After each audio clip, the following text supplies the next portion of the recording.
In this tutorial, we're going to go over how to create tags that you can use in your repair orders, and then just show you that you can group by or filter by those tags. So it's pretty simple to create different tags. We're going to go to the configuration menu, and then we're just going to click on repair order tags, and we can just create a new tag. We could call this like hot item. We might, I don't know, whatever else you might have. Fragile, handle with care, whatever you want to have in here. And then we can just go ahead and save those.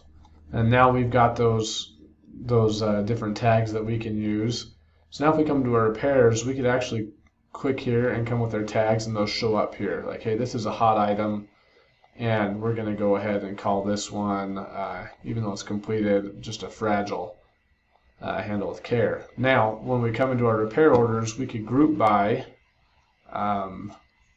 tags, and if we apply that and we go to our Kanban view, you can see those are the only two that have tags, so they're the only ones that show up.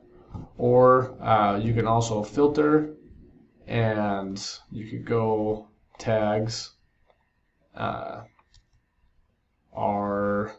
is set, and you can say how low they are, or maybe the tags are not set. We could come in here and say tags are not set, and then you would get all of those different repair orders that don't have tags. So just a way that you can organize and view your data. Tags are a great way to do that, and you can do them in the repair orders. Thanks.